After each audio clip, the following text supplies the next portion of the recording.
Welcome to WasmAssembly episode 12.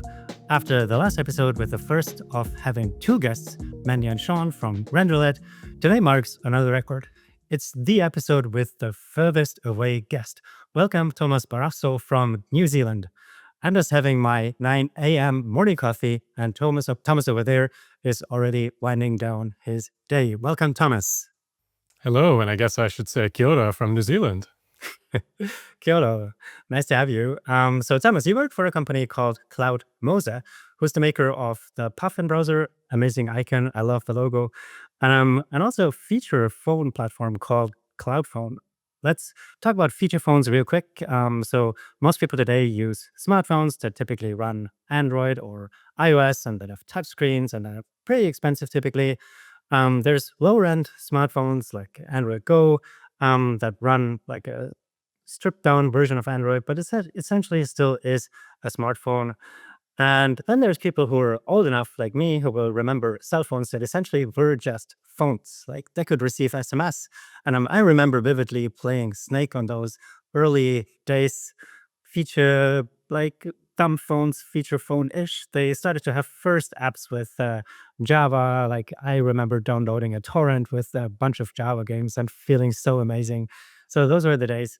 And then there were feature phones that were somewhere in between. So feature phones most commonly run these days on a platform called KaiOS, which is an operating system that is based on the abandoned Firefox OS from, I think 2015 was the last version.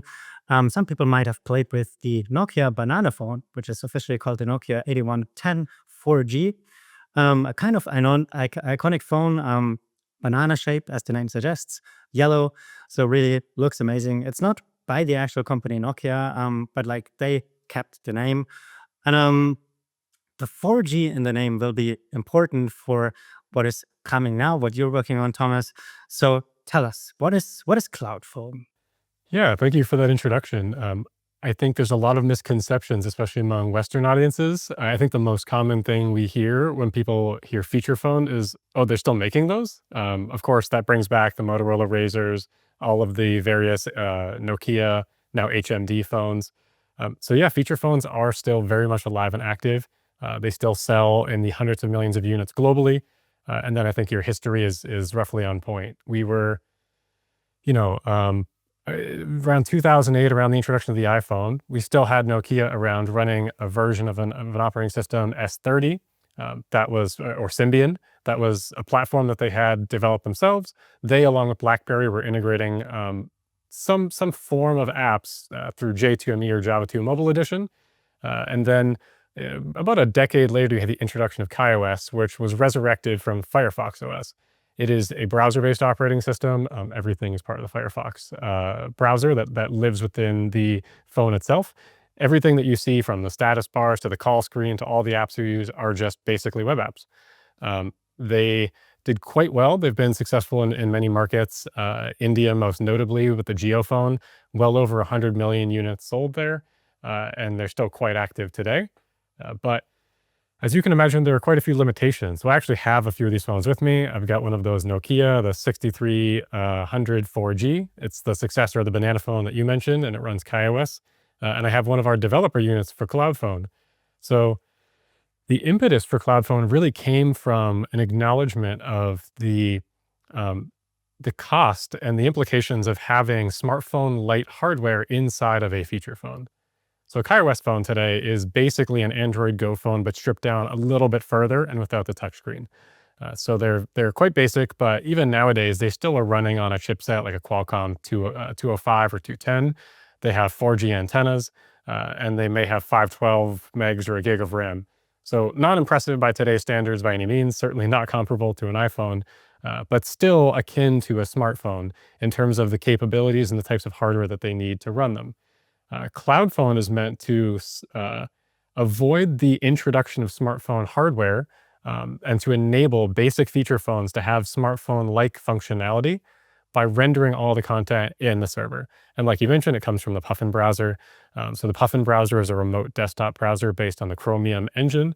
All of your websites will run within CloudMosa data centers, so they have internet backbone connections. They're incredibly fast, incredibly powerful, and they'll render to a specialized vector graphics language, a proprietary language that Puffin develops that will run onto these phones. So your phone is running a thin client. It's basically just a screen that will render the content of the website. So the server does all the heavy lifting. It pulls all the JavaScript, HTML, CSS, and Wasm, most importantly. And it will take that, it'll execute those binaries, it'll execute all of the JavaScript code.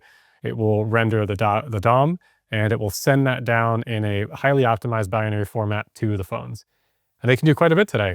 We have many apps that do multimedia streaming. We have apps that do, and hopefully very soon we'll be doing live peer-to-peer connections. We're working on push notifications and even WebRTC. Amazing. Fantastic. So you, as a regular listener or watcher of this podcast, might be wondering, like, wait, am I in the wrong podcast? Why are we talking about feature phones here? And initially, when Thomas reached out, I was a little bit like, yeah, maybe. But like talking a bit more with Thomas over email, he finally managed to convince me that this is actually a super interesting topic, because like stepping back a little bit to KaiOS 2.5, the first version that I think back then was, oh, this was before Firefox 84. So KaiOS 3.0 was powered by Firefox 84, and before that, KaiOS was like powered by some even earlier Gecko version. And back then, it only had asm.js support. So even that, I was like thinking back to the episode with Alon from Google, who worked back then on at Firefox, maybe even on Firefox OS on asm.js. Like that's a long time back, and like the performance that we have from switching to actual native Wasm that KaiOS 3.0 then introduced was huge. KaiOS 3.0 didn't support garbage collection quite yet. It had fixed with SIMD. So KaiOS essentially learned WebAssembly slowly over the years, but like it was never a super powerful community platform, which makes sense given the hardware limitations that they have. And CloudPhone, as Thomas just explained, sort of strips away this requirement of having powerful hardware to run WebAssembly, and replaces that by just having everything streamed down from the server.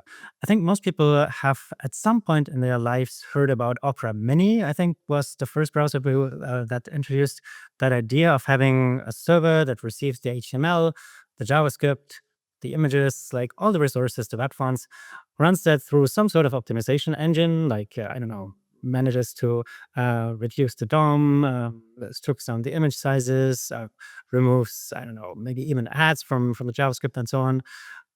So CloudPhone does a little bit like that. But at the same time, it's also all based on streamed, powerful Chrome 128 content. So if you can put this a little bit in relation with like what Opera Mini does versus what you do on the CloudPhone platform with Chrome 128, like what are the core differences? What does Opera Mini not do that you do? Like where are the differences? Yeah, absolutely. Thanks for sort of laying the foundation there for me. So as you mentioned, there's a couple of different platforms, and right off the bat, if you're a developer building an app using Wasm, your first thought might be, well, like, yeah, feature phones, like, what's that got to do with me? The short answer is you can publish your app on many different platforms, packaged in a variety of ways. And so, as you mentioned, KaiOS 2.5, which is the predominant version of KaiOS around the world. In fact, every device that runs KaiOS today runs 2.5, except for a handful of those sold in the United States. So KaiOS 2.5 is probably 95% of the KaiOS market. It does not support Wasm natively. Unfortunately, it's running on Gecko 48, and so it just wasn't available back then.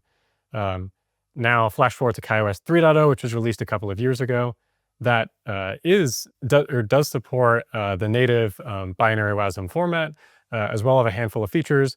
But as you mentioned, there's still quite a few missing, most notably garbage collection, relax SIMD, and a few others. And I think the biggest difference between KaiOS and CloudPhone, when you think about from the perspective of being a web developer, is that KaiOS is locked in place. The rendering engine that you get is either Gecko 48 or 84, and it will never be updated. It will always be that rendering engine. So on the one hand, it's easy because you have a single target, but on the other hand, you're still transpiling your JavaScript to be able to handle basic things. You can't use async and await keywords. You can't use a lot of the new features without polyfilling them. So you're going to be pulling in Babel and Core.js and all the standard front-end libraries. And if you're targeting Wasm, for KaiOS 2.5, you only have asm.js. So you're not dealing with a full set of Wasm capabilities. CloudPhone, with it being a cloud server, we actually are currently running Chrome version 128, as you mentioned, but we have the capability and routinely update the browser as new Chromium versions roll out. And so we will expect in probably within a couple of weeks, maybe a month or so, we'll be onto a newer Chromium version, maybe 130. There's always a lag from what's mainline today because it takes us some time to adapt the changes, go through QA, and test all of the various integrations. But it'll be a pretty recent Chromium version, one that's recent enough that you probably don't need to be worrying about a lot of the details in terms of transpilation and support. But now compared to another remote browser like Opera Mini, you could think of Opera Mini as more of like it'll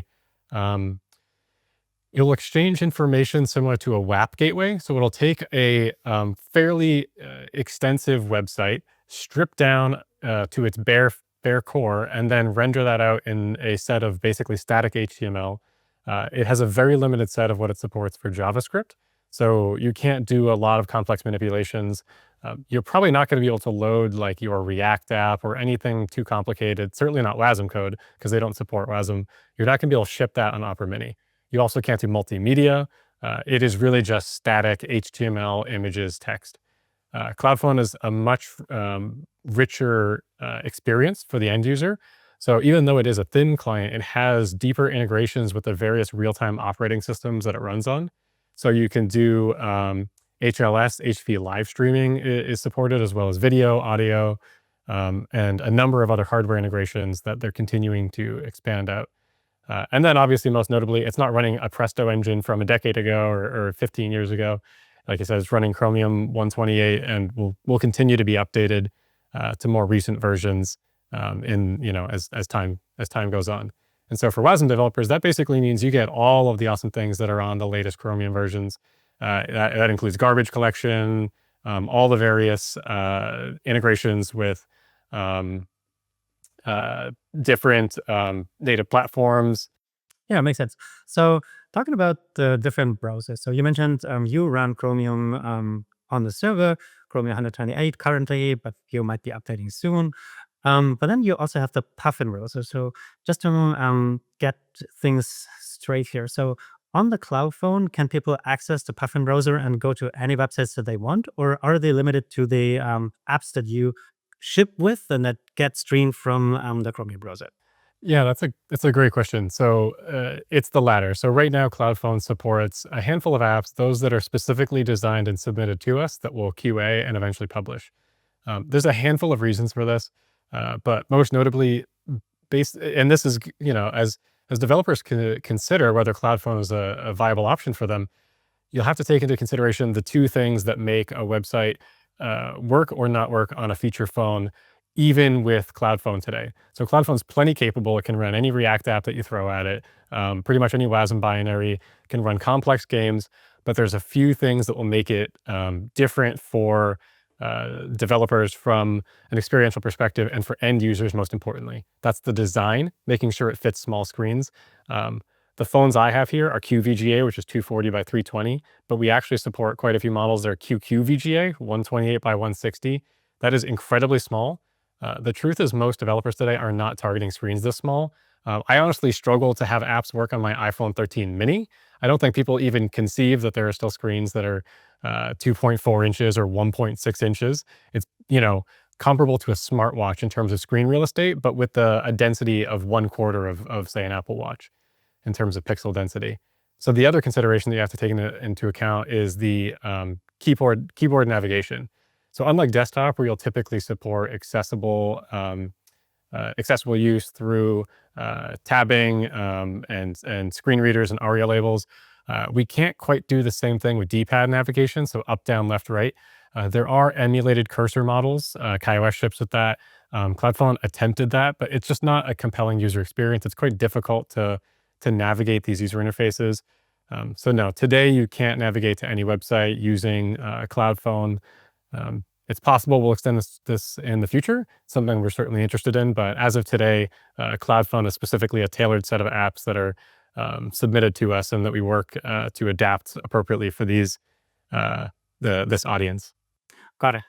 So you offer a simulator that everyone could use. We can link to it in the show notes. And there, actually, you can just pretend to be an app that is targeting CloudPhone by just passing to the simulator any random URL. And that's essentially one of the first things that I did. I went to MDN, picked any random WebAssembly example that they had there, submitted it as an app to the simulator, and just ran it. It was small, of course, but it worked. So it logged on my console a number that this particular WebAssembly example was calculating somehow. I don't fully recall what it was. I think some sort of, I don't know, Fibonacci or something. So a basic WebAssembly example, but I just wanted to see, like, does this actually work? And it did work. So that's kind of cool. But yeah, as I said, the screen size puts serious limitations on you. The next thing that I tried was I looked for a WebAssembly game, like this kind of Flappy Bird kind of games. But of course, looking at the screen, it is something that you can inspect in the WebAssembly, sorry, in the Chrome DevTools. When you look at the simulator, it's essentially just a video tag where you can see the pixels, yeah, more or less come streamed in. One of the selling points of CloudPhone that they say, like, hey, it's super easy to develop apps, so you don't even have to have offline support, which, interesting. Yes, of course, everything gets streamed. So if there's no internet connection, there's no streamed app content. So you don't have to think about offline. Yeah, fair. But like, what is the developer experience if you, yeah, just end up having no internet connection? You, I don't know, are in a subway tunnel, and all of a sudden your streamed app just doesn't work anymore. Like, how does it work? In a simulator, you can sort of simulate this kind of disconnect events, but like, what does it actually mean for calculations? Like, does the server that's running on your cloud wait and look like, hey, is this user coming back, or like, what is your logic there? Yeah, let's talk a little bit more about the technical architecture. I think you were getting at both with the simulator and the physical device, and then we can talk a little about how that bubbles up in terms of the user experience. So today there are two platforms that CloudPhone supported on, Unisoc and ASR chipset devices. So these are two separate CPU architectures that are built by two different companies, and they have real-time operating systems that CloudPhone is embedded into the firmware as a native library. And so the library itself is, and when we get to the Puffin cloud isolation browser, and we talk about how the rendering engine gets compiled, including into Wasm and loaded, we'll learn a little bit more about. So basically, because it's a C library that is portable and can be brought into a variety of different environments, that's sort of how the rendering works. Now in the simulator, the way that shows up is obviously we're not running a feature phone that's just like sitting somewhere waiting to receive these events. We have servers that mimic the architecture and that are running the same CloudPhone client that you would get on one of these RTOS devices, but with a handful of different configurations, most notably that they're harnessed into a WebRTC streaming platform that will then load it as a video onto your screen, so that when you actually take any widget into the CloudPhone dev console, you can actually see what it would be like if you were to run it through not only the client device, but also stream through a server and back to you. So it is one extra hop in terms of what you're seeing on your screen for overall latency, but it does give you as close to a real experience as possible. Now, the deviation from that would be hardware. So if you're doing anything like audio, video, if you were doing notifications, etc., we're basically just mirroring that back to your browser. Now, how that bubbles up in terms of the user experience, yeah, you could call it a selling feature, but you don't need to build an offline app because most notably, apps don't work offline. Because it requires a server to render the content, there's nothing that's happening locally on the device. That will change a little bit when we support push notifications, but in general, you're not going to actually be running anything on the device. Your code does not run on the phone. It runs on a server, and just a piece of it gets streamed down in a vector representation. Now, in terms of like if you're in a subway, you're playing a game, what's going to happen? The short answer is you're going to get an interrupt, and it's going to pause execution of the JavaScript or your Wasm, and it's going to resume when a connection is reestablished. So from the user perspective, they're going to see the CloudPhone logo, and they're going to see an error message saying connection error, and then it will have a progress bar. And then if a connection reestablishes pretty quickly, they will get back to their session. Now, the caveat here is that the servers do have a certain period of time, and it's not a fixed period of time, but they will eventually end the session. And so if at some point the user doesn't connect, maybe they turn on airplane mode, maybe their phone died, and then they see nothing for 15 minutes, an hour, whatever. Eventually, the server will terminate, and so will your app.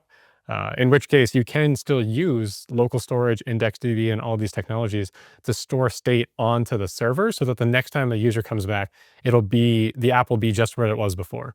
So it is possible to bring that same type of experience back to the user. There's no reason to have your app just fail in the middle of a transaction, or had your game completely forget that you started in a particular level. You can save all that state. So as a developer, you just mentioned local storage, which is actually not local; it's remote. So how do you work with some of those APIs that just feel, I guess, pretty different when everything is streamed? What is the FPS that you get, for example? Like, is there any guarantee that if you run, let's say, a local storage set item command, that this will actually then be committed? Do you get kind of information back that, hey, the remote server has received those, or locally you can just assume everything always works? Is there any kind of API changes that you make to some of those web APIs? Yeah, so I'll talk a little bit more about the data storage, and I think you also mentioned the frame rate. So data storage is, as you mentioned, the data is not actually being stored on the device, it's being stored on a server. I know that we didn't go into the full specs of these phones, but for instance, the one that I have here, one of these units, the lowest end that you get on CloudPhone is 16 megabytes of RAM and 8 megabytes of storage. So as you can imagine, including the operating system, and that includes the ringtone, the wallpapers, all the stuff that comes on it, that's not a lot of space. Uh, Most developers are used to 5 megabytes of local storage. So as you can imagine, that just wouldn't work if every app had 5 megabytes of storage available on these devices. So the way that they work today, when a user opens the CloudPhone app, it will generate an encryption key that will be used to decrypt the content on the server. So the server does not have access to this key. It does not store this key. The data is only available ephemerally in memory. This is the same architecture that Puffin's been using for well over a decade now. And then in terms of the guarantees, it's all the same guarantees that you would get on desktop Chromium, because we're storing it in our servers here. Transactions will wait to complete, including for the execution of a website. If you're doing IndexedDB, you'll get an on before unload event that you can respond to. You have synchronous storage like local storage, so there's no blocking, or it will be blocking I/O. You have asynchronous like IndexedDB for non-blocking storage. And you could even use these technologies, for instance, to tie it back to Wasm. You could ship SQLite, maybe even Postgres. That might be a little bit large, but you could try it. And you could try to even ship a database on these phones and have that database stored as a binary blob into IndexedDB, which is a non-quoted storage. So just like standard Chromium, you get 5 megabytes of storage on local storage without hitting a quota error. And then IndexedDB is technically not a fixed quota. It's quite large. Most developers shouldn't have to worry about hitting it. But if you find that you're starting to store gigabytes, we may get in touch, because you might start seeing errors. And then in terms of frame rate, so this is where something, I think this is one of the concepts that a lot of developers, it takes a second to really understand. Because of the technical architecture of CloudPhone, because we're doing a remote browser, you can actually download anything you want. You can fetch a 1 gigabyte JSON file, although I wouldn't recommend it because it still takes time to stream that over to our servers and parse that. But you could stream a 1 gigabyte file, and it does not require 1 gigabyte of the user's data.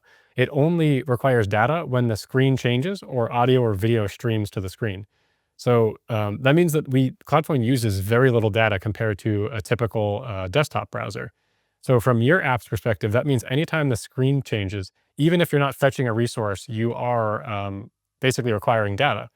And even though we have a pretty optimized socket connection for bidirectional communication, we see about 20 frames per second is roughly the maximum on a stable 4G connection. So if you're bringing games over to CloudPhone, we certainly would love that.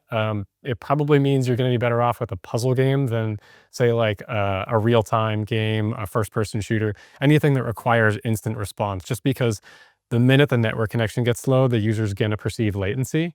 And so if you're doing something like a puzzle game where they might take a few seconds to respond to each event, the user has time to accommodate that. But if you're loading something that you expect real time, it's going to be, eventually on unstable connections, users will perceive latency. That's very interesting. So yeah, I guess it really is a paradigm shift that is required for like the way you architecture some of your app ideas. Just because, yeah, as I say, you can do a lot of things remotely that are very costly locally. Like as I said, downloading huge amounts of data is cheap if you do it on your data center, and then you just get the streamed whatever calculation result back. So let's talk a bit about some of the Wasm use cases. And you sent me a list of things that people have done, and it ranges from pretty standard things that people have done with WebAssembly, like QR code scanning, which obviously requires you to get some sort of camera feed into your cloud. So I guess that's just using your socket connection then to get the image data up. And then you get WebAssembly run on the cloud. You get the QR code decoded back and so on. But one of the cool things that you mentioned as well was speech to text with Whisper CPP. So that's obviously a big AI WebAssembly use case these days. Can you talk more about this? Like, how do people use those kind of architectures for building maybe even the latest high-end AI-powered apps using feature phones, which is pretty mind-blowing, I guess. Yeah. So, I think the short answer is basically anything that you can do on a server today, whether that's loading models for speech to text, text prediction, or even LLM inferencing, you could do, although on a somewhat limited scale on Cloud Phone. Obviously, these servers are inelastic, and so the resources that you're allocated, they're not fixed per session, but your instance won't grow as your usage grows. So you are relatively limited. You're certainly not going to load the absolute biggest, OpenAI model for Whisper. You're probably going to be using one of the smaller models, and you could even adapt it using, instead of downloading all of the models or downloading, say, the English model, then letting the user set their language. You can use the accept language header or some of the navigator language properties to pick a model appropriate based on whatever the system setting is for the user's language. Um, in terms of what people are doing today, we've seen everything from games. So the very first games developed for KaiOS were actually, this is where the history is going to get kind of interesting. They intended to be Wasm. The reason that I say they intended to be is because it didn't support binary Wasm, so they were compiling the asm.js. But more importantly, the build architecture of those apps actually inadvertently introduced JavaScript minification, which coerced some of the types away from asm.js so that it wasn't actually even loading proper asm.js. So you need to be careful about that if you're using that. Obviously, if you're shipping binary and Cloud Phone, that's not a problem. Let me just quickly jump in there because that's an interesting point that not everyone might be understanding immediately, especially when you come from the WebAssembly end. So what Thomas was just referring to as JavaScript minification, and in asm.js, one of the performance tricks was to sort of get the asm engine into the like asm mode by, for example, converting integers to floats. So instead of sending 0, you would send 0.0, so double. But then if you throw this at a JavaScript minifier, it will be like, hey, wait, that's just a 0. I don't need 0.0. So people were working with asm.js locally, but then when they thought, well, I do my users the best by minifying my code, they actually stripped the asm.js optimization away. So that's a, like, I guess, pretty unexpected thing to happen, but you, I guess, learn pretty quickly that this is, oh wait, this is not running as quickly as I thought it would. So is there any way, or was there any way for people to detect that asm.js was not actually running? Like, could you, like in the bug settings, for example, in KaiOS C, is this engine running now in asm mode, or is it running in regular JavaScript mode?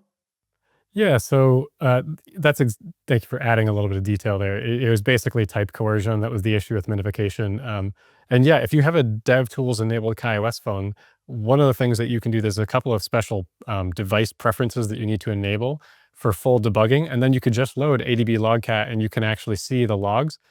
There was actually two things that you want to look for in KaiOS, especially KaiOS 2.5, if that's still a platform that you care to target. One was specific calls to asm.js so that you would actually see those logged, that it had detected the proper syntax and accepted it. The second was that KaiOS had a special property in its manifest file called precompile. And this was a directive to use an ahead of time compiler that would actually take the JavaScript, and store it as machine code in a binary blob on the device, so that instead of actually doing a JIT interpreter when the app was loaded, it would do the compilation once at install time. Uh, and there's a couple of other weird things that led to. For instance, if the user's device didn't have enough space to store the machine code, it would just silently fail and your app would still be loaded using the JIT. So there were a lot of weird things when you were using asm.js back then that you had to pay attention to, most of which were out of your control, but minification was something that was certainly in developers within their full control. Hmm. Another WASM use case that you mentioned is encryption and decryption, mostly in the context of Telegram, and they have a library called MTQ, WASM. Can you talk more about the Telegram use case there? Yeah, so we have a third-party developer who originally built for KaiOS and is working to bring Telegram now as a third-party client to CloudPhone. And so the architecture here is that they're loading MTQ is a third-party library for Telegram's MT Proto encryption protocol. And so they'll load this. There's a specific WASM version that already has pre-built binaries that you can load. And then you can interact with their JS API that will bind to the WASM. And you can just call it to do encryption and decryption. And then they have a version that also supports asm.js 2 for KaiOS 2.5. And so that was actually one of the very first use cases that we had. And it's pretty standard, actually. If you look around, I can't remember them all, but I know obviously probably the biggest library out there is libsignal, which can be compiled to WASM, which you've got for the Signal app, also used by WhatsApp and probably a handful of other messaging services. So yeah, certainly encryption and is one of the top use cases that allows you to interact with a number of services while still making sure to keep users' data secure over the wire with whomever they're communicating with. Yeah, over the wire is an interesting point here because this is something to think about as a paradigm shift, as I said before. So when you encrypt and decrypt, this is running on your cloud service, but then the data that you have decrypted and encrypted needs to come and go from your server to the actual device. So it gets streamed as pixels. So it's not technically end to end because it's your cloud server to whatever Telegram endpoint, I guess the at the other end you reach. How is the connection from your cloud to the actual device secured? How does that work? Yeah, so I think I mentioned a little bit about how the data storage component works. So when the user when the user first opens CloudPhone, a new private key will be created that will be used for accessing the data on the servers, and it's never stored on the servers. It's an ephemeral key or it's used ephemerally on the servers to decrypt data into memory and then render the content back to the device. And that connection is also secured. It's a secure TLS socket connection that we have with the device. So, encryption, it's not true end to end, as you mentioned, because of that last hop. Uh, we think for most users, the ability to interact with messaging services alone, just because you're adding a new capability to them, the ability to interact with their friends and family, is um, compelling enough that while it's still not true end to end, it is encrypted and their data should remain, comparably secure. And because Puffin's been around for more than 15 years, it's something that they've hardened over the years. They have proper isolation between, physical and logical separation to make sure that, you're not going to be able to traverse instances of CloudPhone servers. So yeah, it's all using the same architecture, but it's not true end-to-end encryption. I think the one area where that's going to trip up some developers is going to be DRM.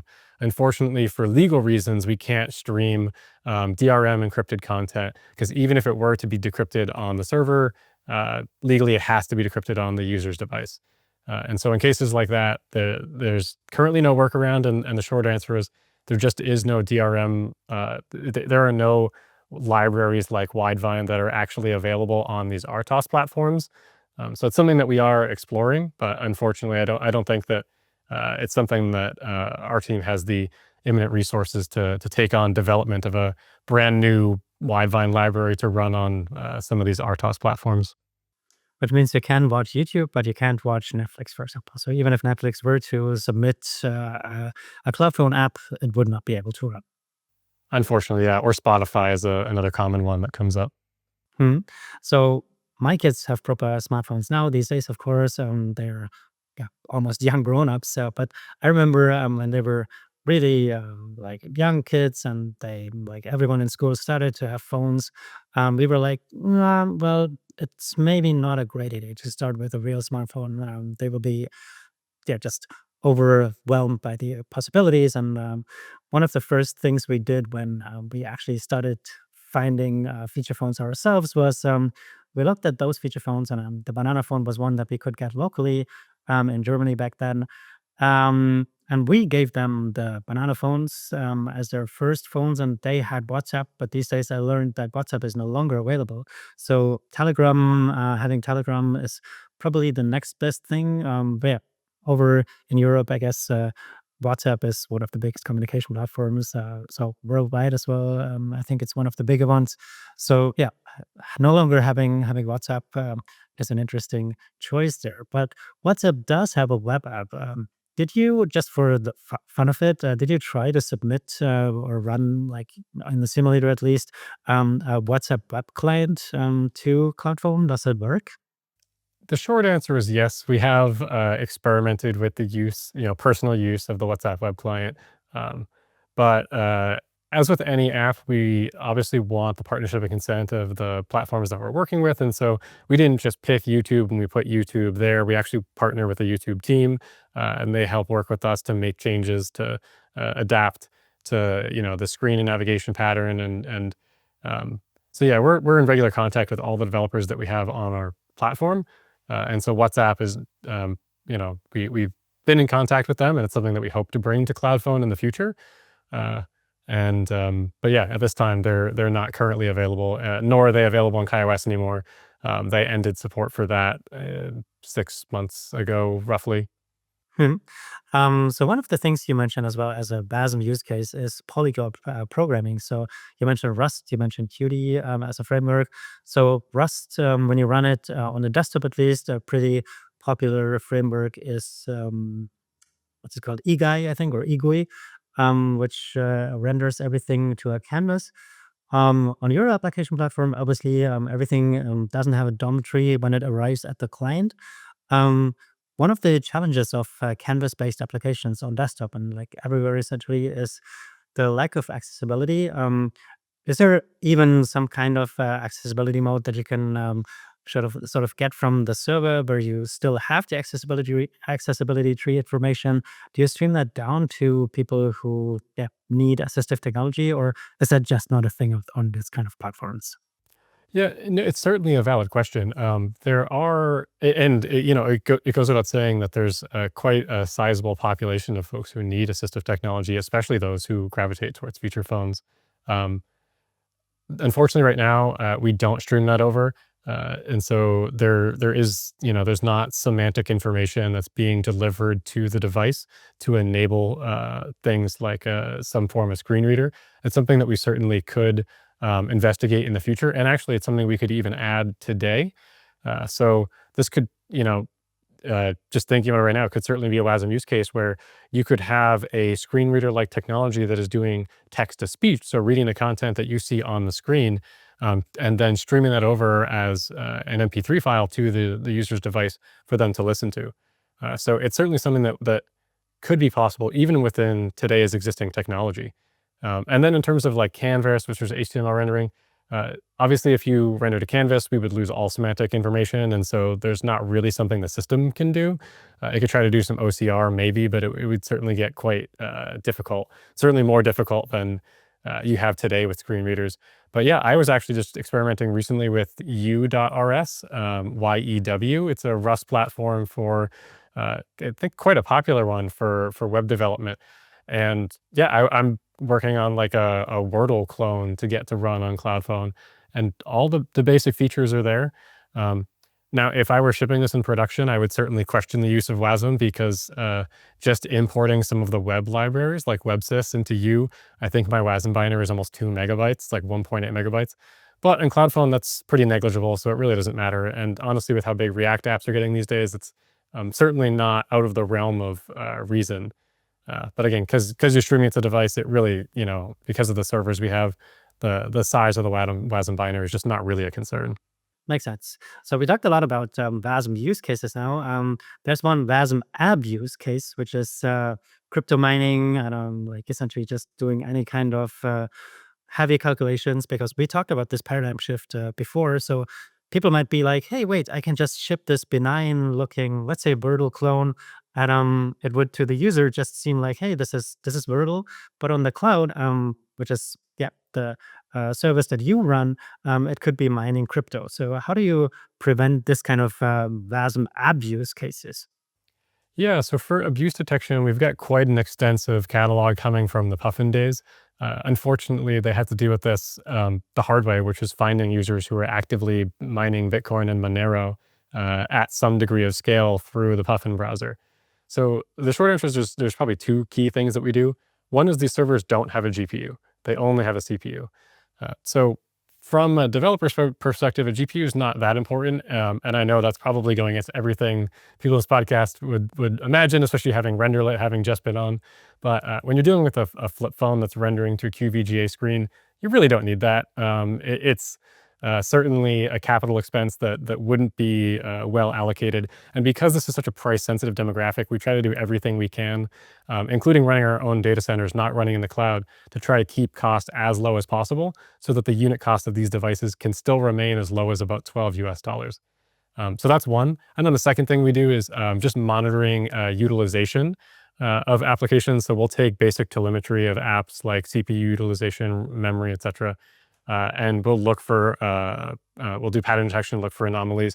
If we see that we're routinely getting either spiky workloads or workloads that look like they're consistently running at max CPU, we'll certainly work with developers. We'll reach out to understand what's going on first. But if it looks like a case of abuse, like monetizing the resources of these data centers, then we will terminate the application. So please, no crypto mining. You can bring crypto to feature phones, but no mining on the servers. Yeah. So you have another product called Puffin Cloud Isolation, where you use WebAssembly directly. You compile native C++ libraries for the web. Can you go into more detail, like, what is Puffin Cloud?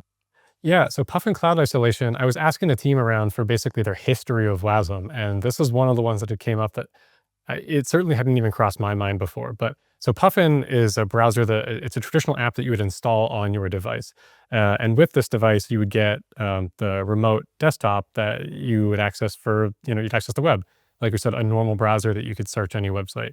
Cloud Isolation actually is a remote browser in your browser. So you can think about it like you're accessing Puffin's cloud servers, but in your instance of your desktop app of Chrome or Firefox or really any modern browser for that matter.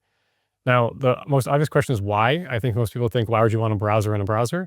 And the short answer is one of the things that the enterprise clients are particularly interested in is the security profile of CloudPhone and Puffin. So because the content is being rendered from a server, what ends up happening is you mitigate a whole class of vulnerabilities like RCE, remote code execution, because you're not running JavaScript, you're not rendering PDFs on your actual device.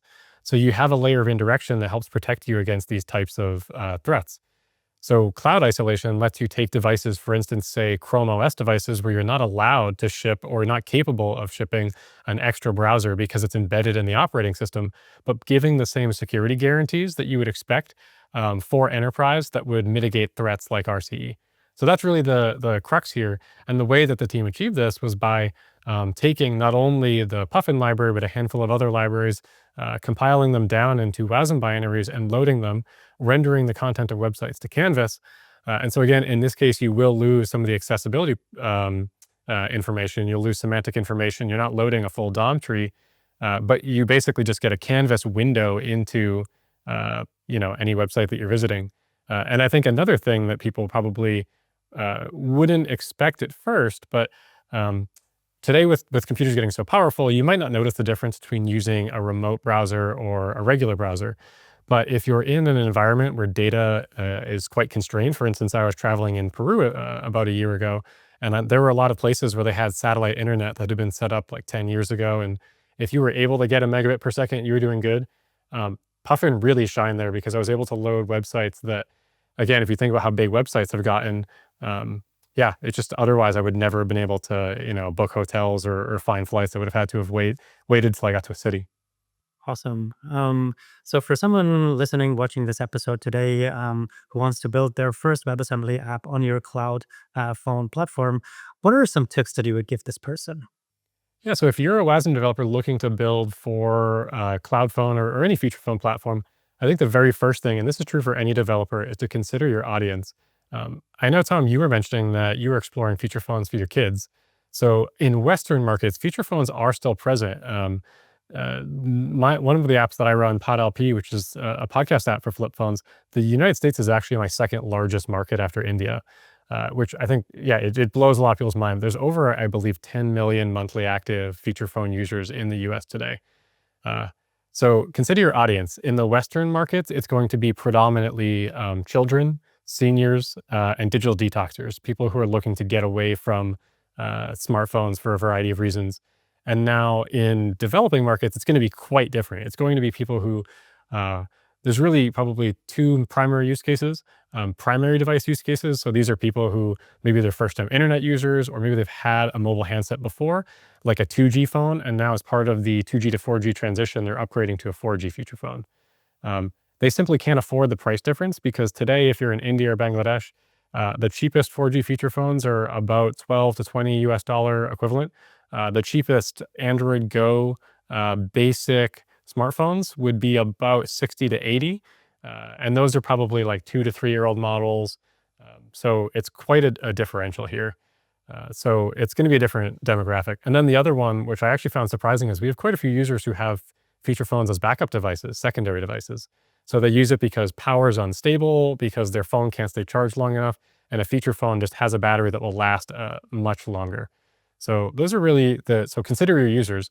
From a technical perspective, in terms of tooling, we are working on shipping quite soon a remote debugger for the simulator. So you'll get the same experience that you get today in Chrome. You'd actually see basically the same user interface in terms of all the tabs, network, console, storage, etc. So that will really help developers actually be able to dive in and figure out what's going on behind the scenes.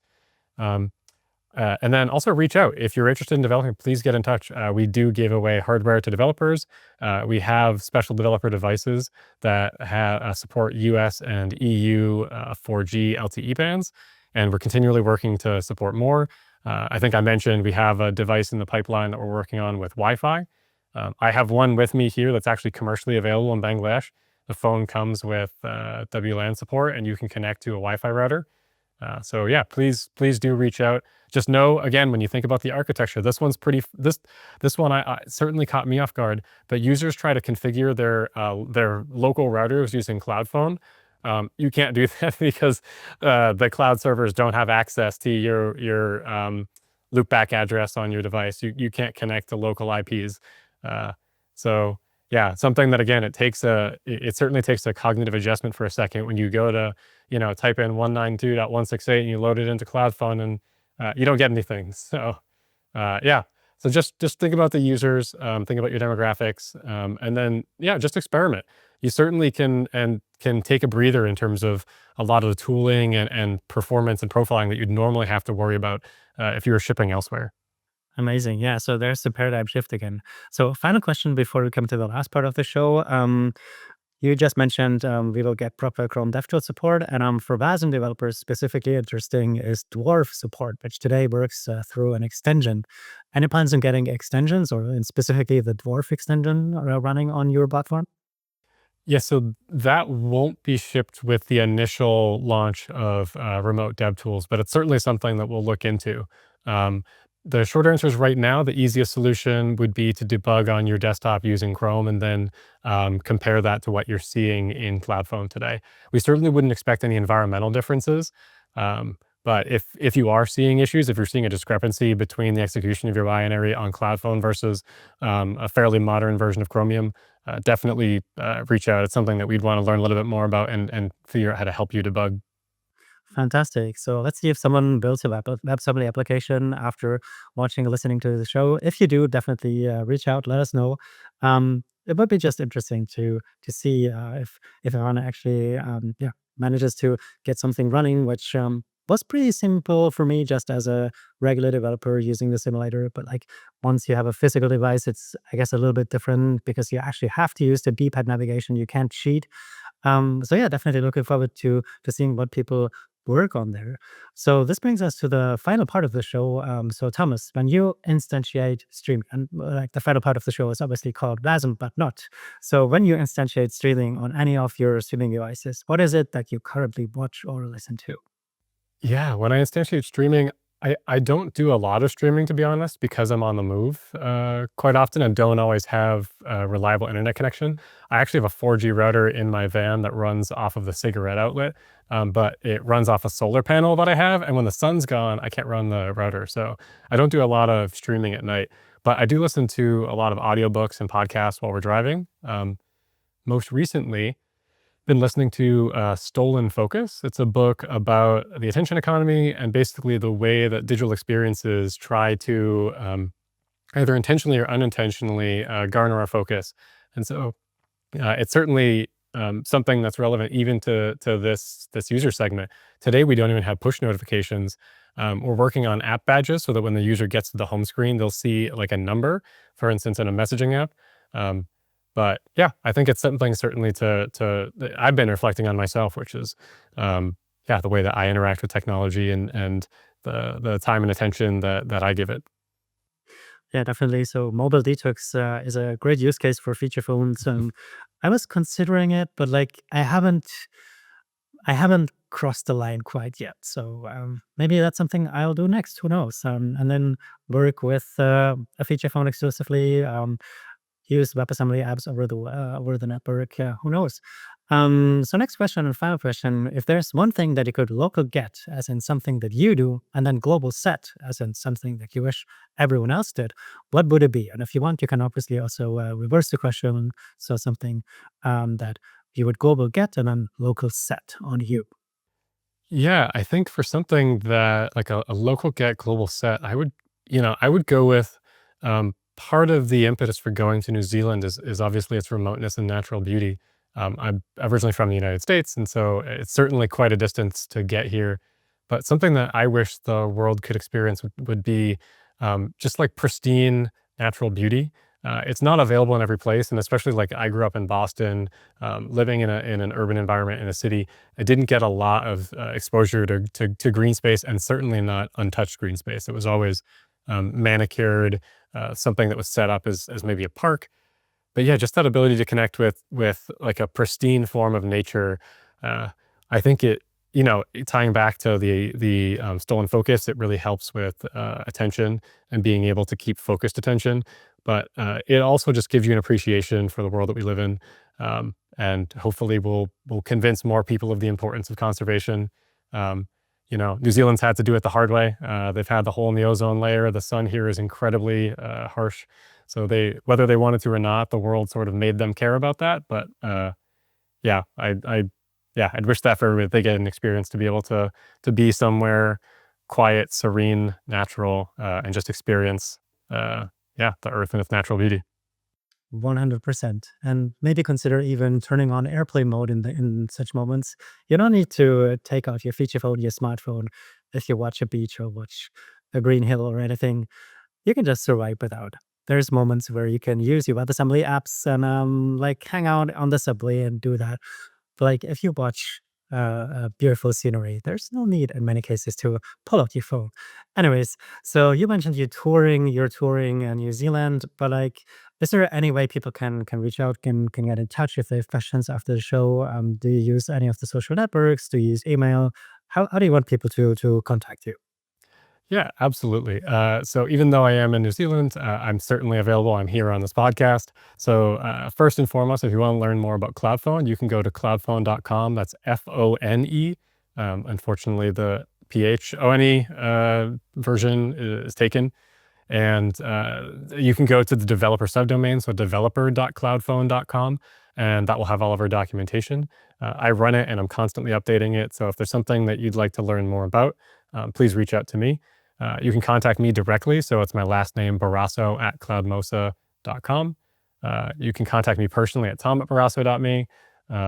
And any of those, you'll find links to all the other available methods.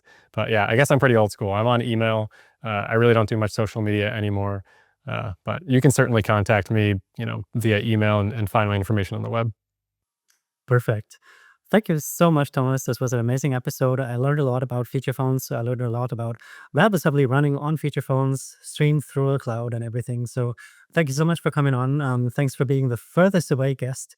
And with that, if you want to become the next guest on WebAssembly, on the WasmAssembly show, talking about WebAssembly, definitely do reach out. You don't have to be the furthest away guest, or if you want, you can trade atop Thomas's distance to me, but you don't have to. So as long as you have anything interesting to tell, be my guest. And with that, thank you very much for watching, for listening to this show, and thank you again, Thomas, for being on.